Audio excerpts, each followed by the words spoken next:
Bonjour, je m'appelle Khaled Draz, je suis directeur général d'une entreprise du secteur du numérique. Ce que m'a apporté le statut d'ingénieur, pour être très rapide, c'est avant tout de la crédibilité.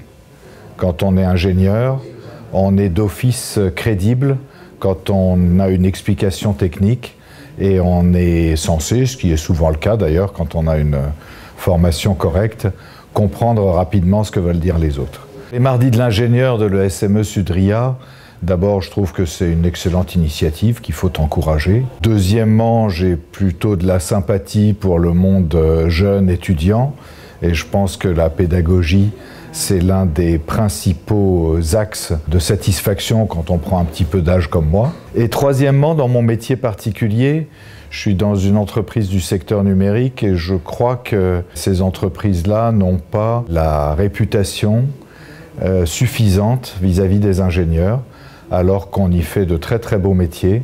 Et je pense que c'est important de communiquer et d'expliquer que dans le secteur du numérique, on est à la base de toutes les transformations du monde moderne finalement. Le thème que j'ai proposé et qui a été accepté, c'est le lien, c'est très proche de mon métier, puisque je suis là pour essayer d'apporter un éclairage particulier sur une expérience que je peux avoir. Et donc, c'est bien les entreprises du secteur numérique. Quelle stratégie pour une entreprise du secteur du numérique et en particulier une ESN, comme on les appelle, de taille intermédiaire. C'est-à-dire que je ne suis pas à la tête d'un grand groupe, je ne suis pas non plus à la taille d'une PME, je suis à la taille d'une ETI et je pense que la problématique stratégique est différente en fonction de la taille de l'entreprise.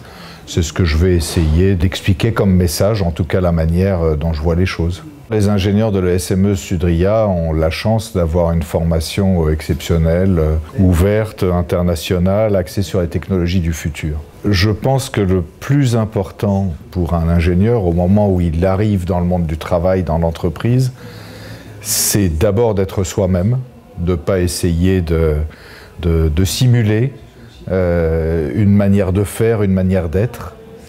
Et deuxièmement, de rechercher à tout moment ce qui lui fait plaisir, parce qu'on progresse en prenant du plaisir.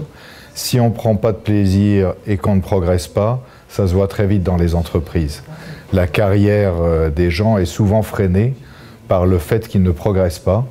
Et quand ça se voit, c'est souvent difficile pour l'ingénieur en question.